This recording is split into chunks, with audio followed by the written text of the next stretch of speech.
Alam natin ngayon, munggo na may malunggay na ginataan. Munggo na may malunggay na ginataan.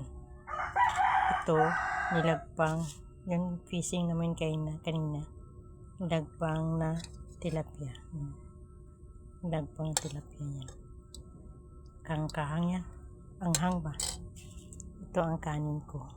Black rice. Ito ang kanin ko. Hindi lang kay turagsoy ang nalagpang, pwede rin ang tilapia, pwede rin ang bangus. Sarap kani bangus, mataba. Oo, hindi lang kay turaksoy, tilapia.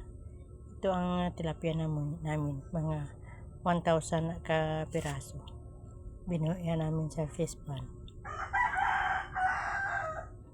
Ito, ginagpang na. Taba sila, taba.